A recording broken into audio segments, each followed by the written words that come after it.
Another beautiful day, April day on the farm. It's the evening of April 17th and two updates in one day. So let's do an update on the plants. They've been in the soil. I planted yesterday morning.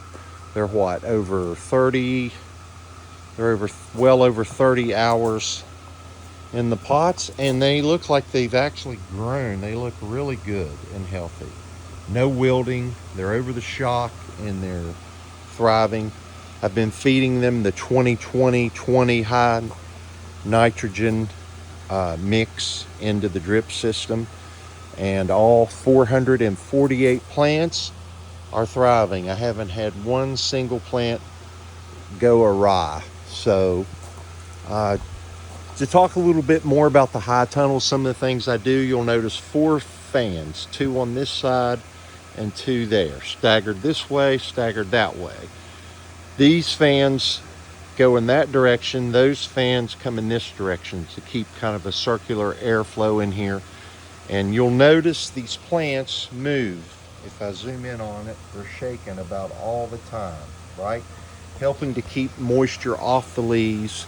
And I really think this ventilation and airflow is important to the tomato plants.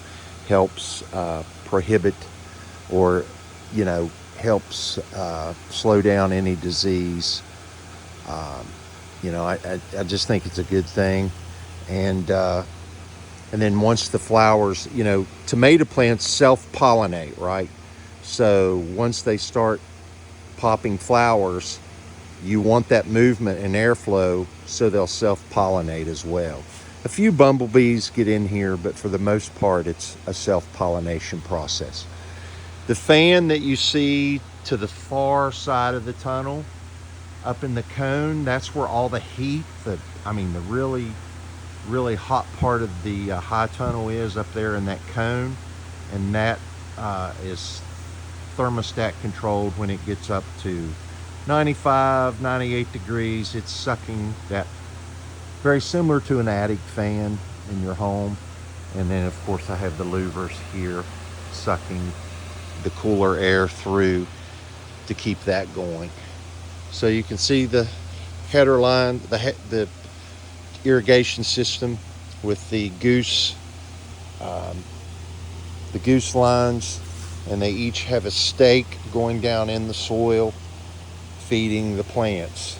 Here, this hanging here is actually my sensor, and you don't want the temperature sensor, you don't want it up high here. You want a more accurate reading of what the temperature is around the plant.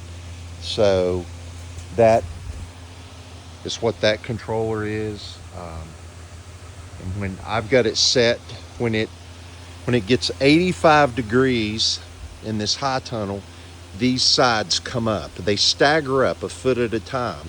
So if the temperature drops below 85 degrees, they'll stop.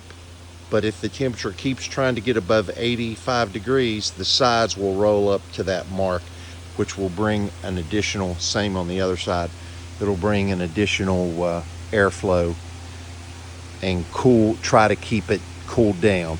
I went ahead and shut the sides and turned the automatic system off this evening to try to keep as much heat in here as I can, to keep these plants warm and ready to make it through the cool nights that we're going to have Sunday night, Monday morning, Monday night, Tuesday morning. Here we're going to be in the 30s outside. The soil temperature is like low 80s in these pots, and it retains, this dark pots retain heat. So it'll be 8 or 10 degrees warmer in here. And I really don't like my plants to get below 45 degrees. So I don't like burning propane in here. I've done it, but I'm hopeful that I can get through this season without having to do that. So the tomato plants are looking good. So just thought I'd tell you a little bit about the system a little more on this video, and I hope it's something you're interested in. If you are and you want to continue, please join and watch. Please like these videos.